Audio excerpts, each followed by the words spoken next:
Como eu tive a oportunidade de entrar na arena pública um pouco depois, né?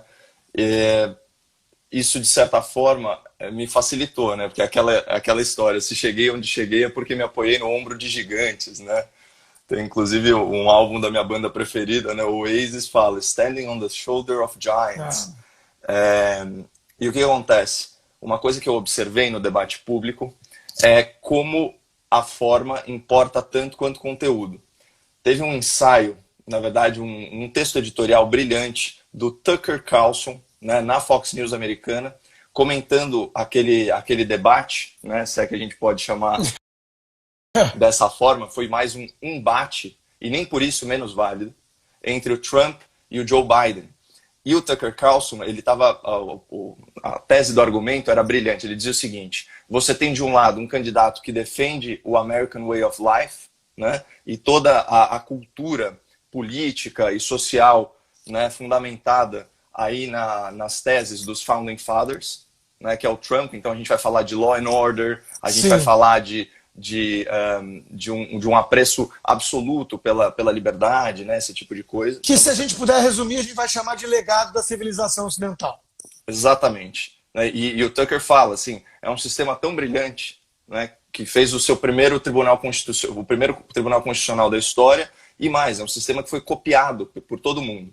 E do outro lado, você tem um cara advogando justamente o oposto disso, falando em packing the court, né, ou seja, em mudar as regras do jogo, principalmente no sistema judiciário americano, né, justamente subvertendo, né, o que fez dos Estados Unidos esse país maravilhoso, que é nesse farol da liberdade, com todos os seus defeitos, né, Sim. mas que pelo menos do ponto de vista de teoria do Estado, é uma coisa inovadora e brilhante. Só que ele fala isso com a habilidade e a calma, né, de quem está com a razão. Então você tem, na verdade, um discurso com o tom agressivo, né, mas mantendo tudo que os americanos realmente apreciam, né, em relação ao seu próprio país, e do outro lado você tem um discurso que beira o discurso revolucionário, só que Sim. falado de forma Suave, impassível, exatamente condescendente. aquela pose de serenidade que na verdade é só pose, né? Exatamente. Então a É gente tem que isso. tomar muito cuidado, a gente tem que tomar muito Isso. cuidado com isso, porque às vezes o tom ele dá a percepção do público em relação à nossa fala. Mas aqui também a gente sabe que ninguém tem sangue de barata.